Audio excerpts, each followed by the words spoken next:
this is the VR to Tyler of the channel Let's Talk About Prepping, because he was recently promoting eating tuna on his channel, and I'm not altogether convinced that's a good idea.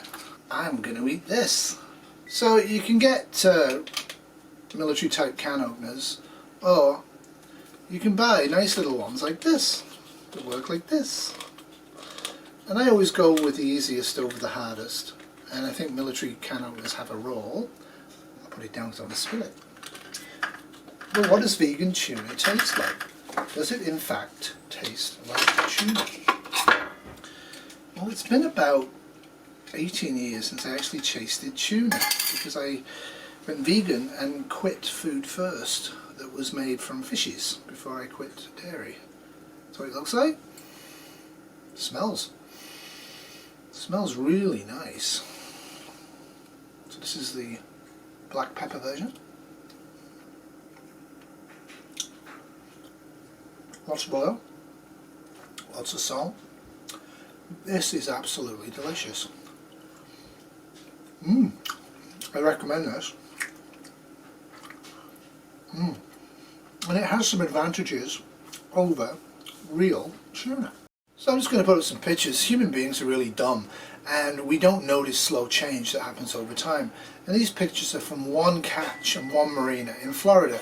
So that's not a scientific study as such, but it does show the point. What we are doing is absolutely denuding and decreasing the availability of food in the natural environment.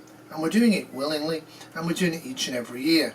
And only when things actually run out do we tend to notice.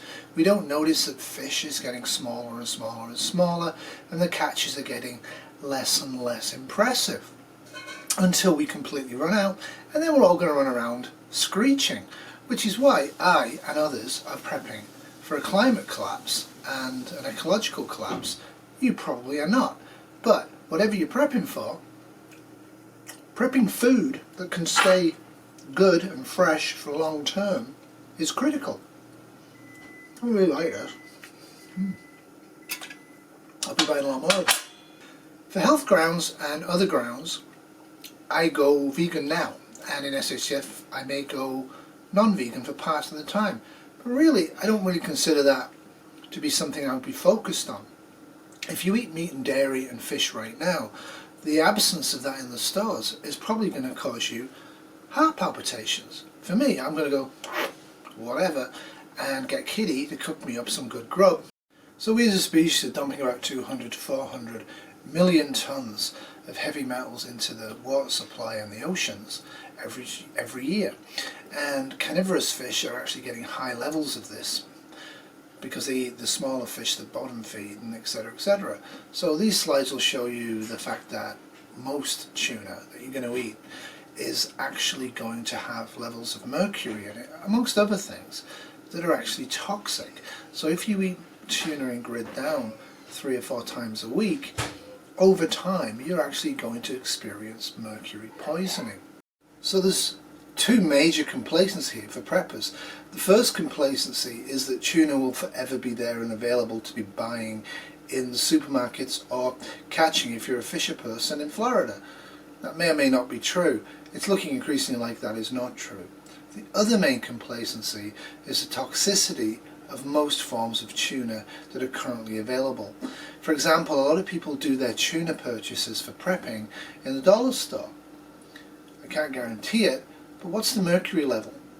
Mercury is a very insidious heavy metal that over time causes a lot of different health effects on the human body, and it's not something you should be eating on a regular basis, or I would argue at all.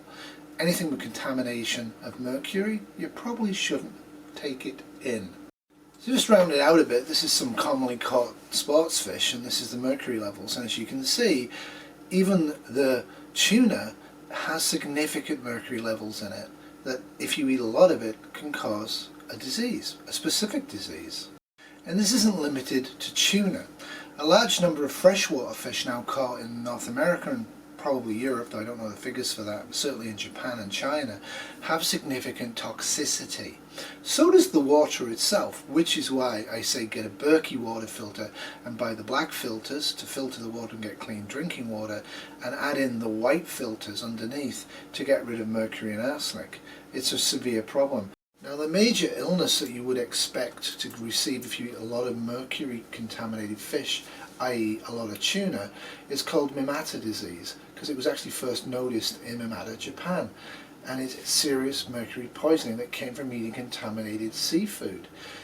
And thousands and thousands and thousands of people died, and a lot of them are still suffering. But I bet you didn't know that, and I bet you just are buying tuna because it's cheap and it's protein, not realizing that protein is readily available from animal sources.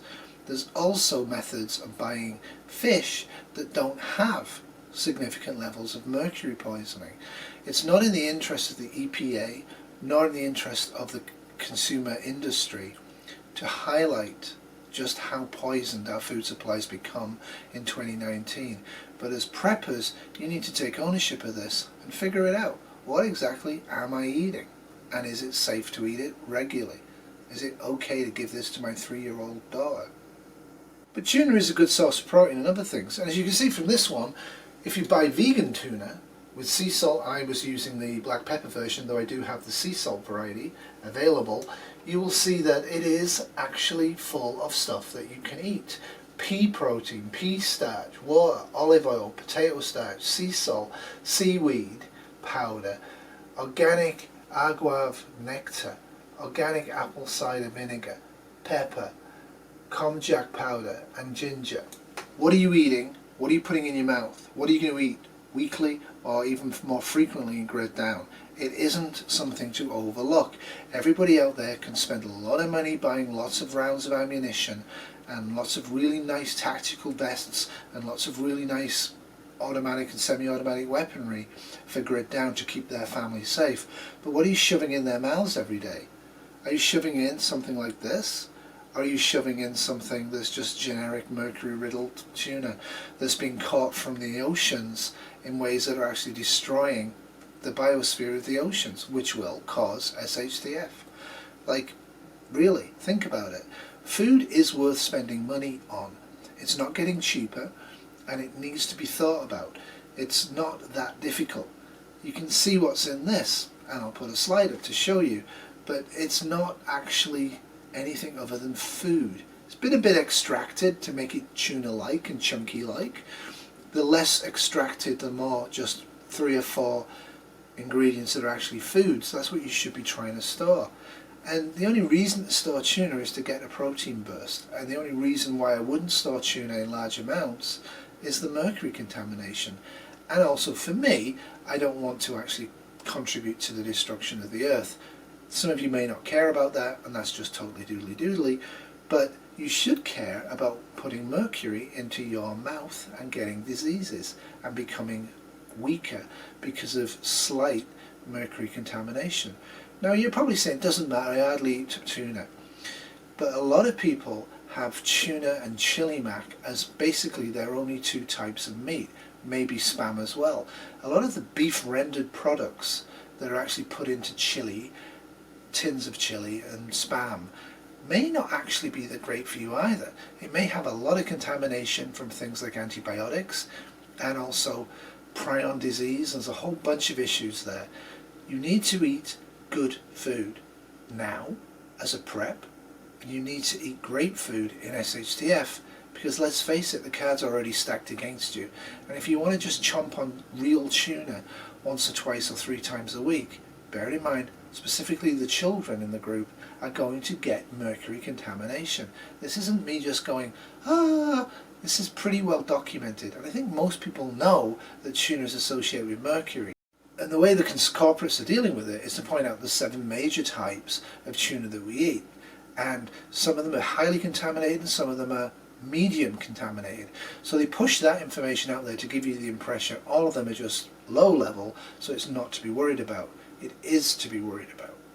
So my message to Tyler and everybody else out there who's prepping is, look at what you're actually storing up. Look at how contaminated or how healthy that product is in the long term.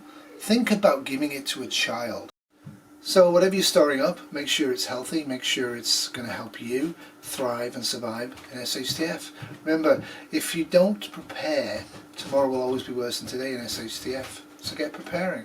Know what's in those tins. Know where the food came from.